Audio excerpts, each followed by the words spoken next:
mulai wawancara Dokter Puri. Mana mekanisme pelayanan kepada pasien BPJS yang katanya sudah putus sekian ribu banyaknya. Bagaimana di rumah sakit ini melayani mereka? Ya, terima kasih. Itu sebetulnya beban rumah sakit yang tikus ini.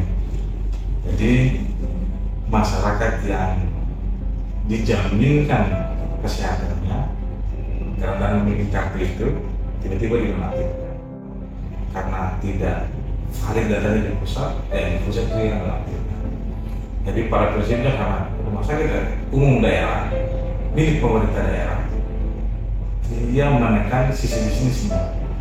Kalau kita masuk di rumah sakit dalam tanda kutip swasta yang harus mandiri dengan keuangan sendiri, biasanya harus ada pengungkap. Kalau dia tidak punya kartu misalnya, kalau di sini cuma dua pilihan: mendapatkan pelayanan yang punya kartu atau yang tidak punya kartu.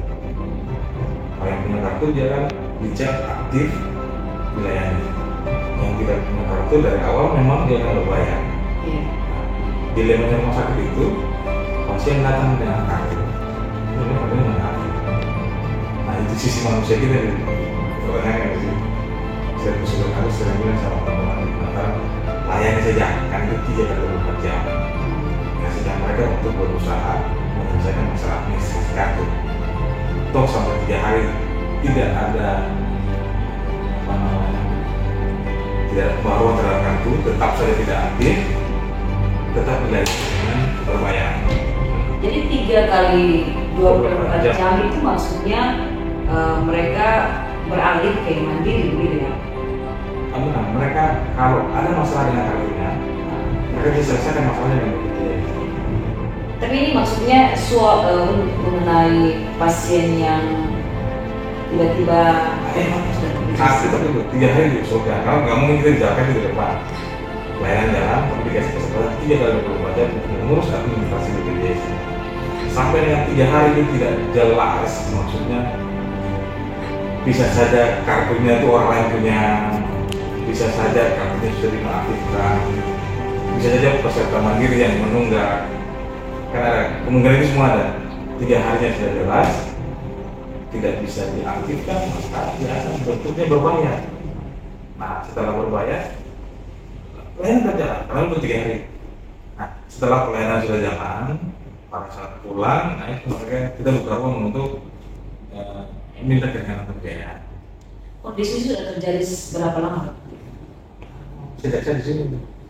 Jadi ada pasien yang tidak memiliki kartu atau kartunya itu mandiri dan tidak bisa berlalu karena tunggakan.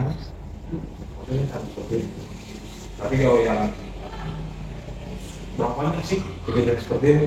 Tahun ini 2020, kalau 2021 ada, tapi tidak sebanyak 2022. Nah mereka ini kembali nama. Ajukan keringanan kepada rumah sakit. Ini rumah sakit pemerintah, bukan rumah sakit swasta yang ngejar profit enggak. Jadi mereka tentunya dokter kami punya work segini. SOP yang kita buat ke rumah sakit, kepala ruangan yang merawat mengkomunikasikan ini dengan dokter yang merawat. Kalau dokter yang merawatnya setuju, disuruh diputuskan oleh manajemen, ya kita putuskan.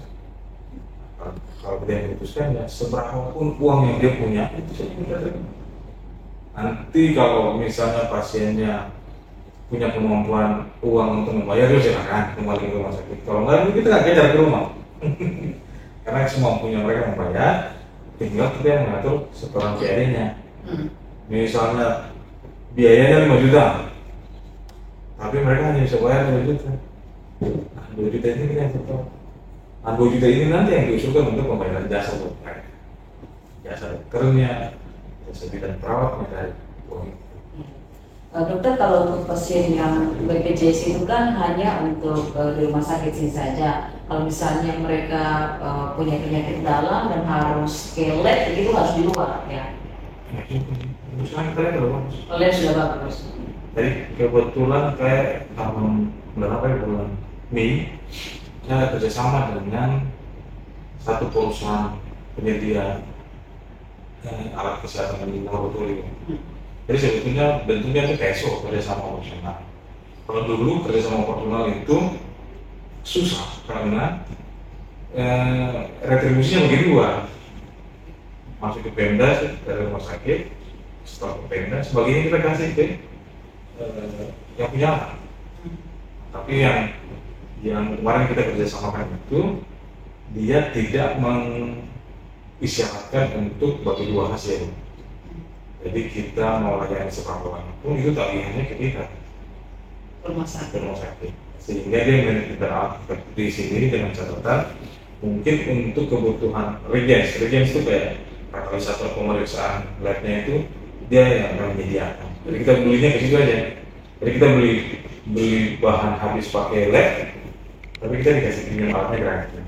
Oh, dipinjam. Jadi untuk darah rutin, urin rutin, kimia darah itu udah bisa 3 kali udah bisa periksa. Jadi misalnya ada di rumah sakit. Ada. Misalnya mau periksa enzim di hati bisa. Mau periksa gula tapi tidak pakai stick, pakai alat kimia darah yang itu bisa. Periksa darah lengkap bisa. Dulu kan manual semua tuh alat-alatnya. Dan memang biayanya besar di maintenance alat. Jadi misalnya di ruangan itu lebih dingin nih untuk menjaga. Jadi alat itu kalau suhu ruangnya itu naik, error. Jadi dia tetap di bawah 16. Jadi suhu ruangnya dingin sekali di sana. Itu 3 alat itu kita kerjasamakan selama setahun. Kalau memang dari perusahaan itu evaluasi cukup baik kerjasama kita tetap bisa ditambah alat. Misalnya kita lagi pengen punya sumber penghasilan untuk alat itu dari mana, dokter? Pasien yang berbayar kan apa? Pembayaran. Nah, itu pembayaran kita seperti kita store ke Pemda, BPJS, pembayaran BPJS, pasien BPJS yang bisa lab.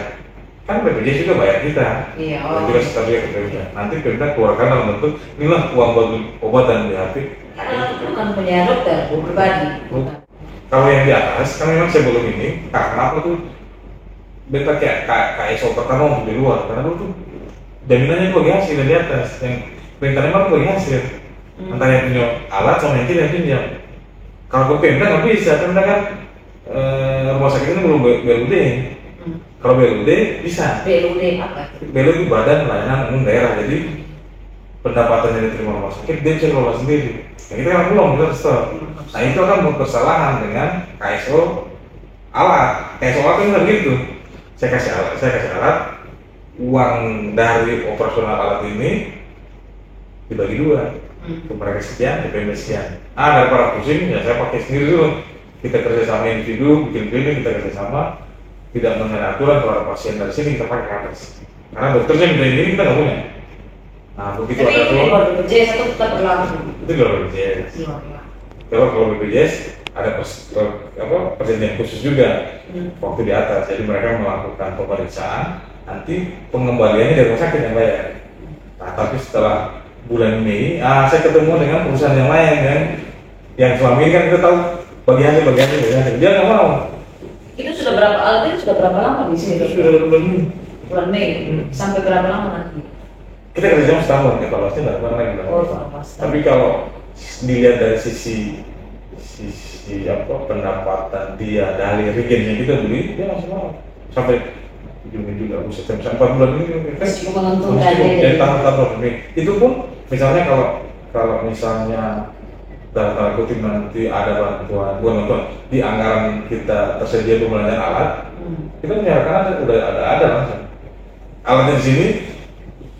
Kita bikin kontrak dengan dia bisa tambahkan alat yang kita mau, alatnya dia tetap taruh di sini aja. Nah itu memang kalau perusahaan kayak gitu memang mereka bersaing dengan seluruh perusahaan penyedia alat yang lain setengah mati.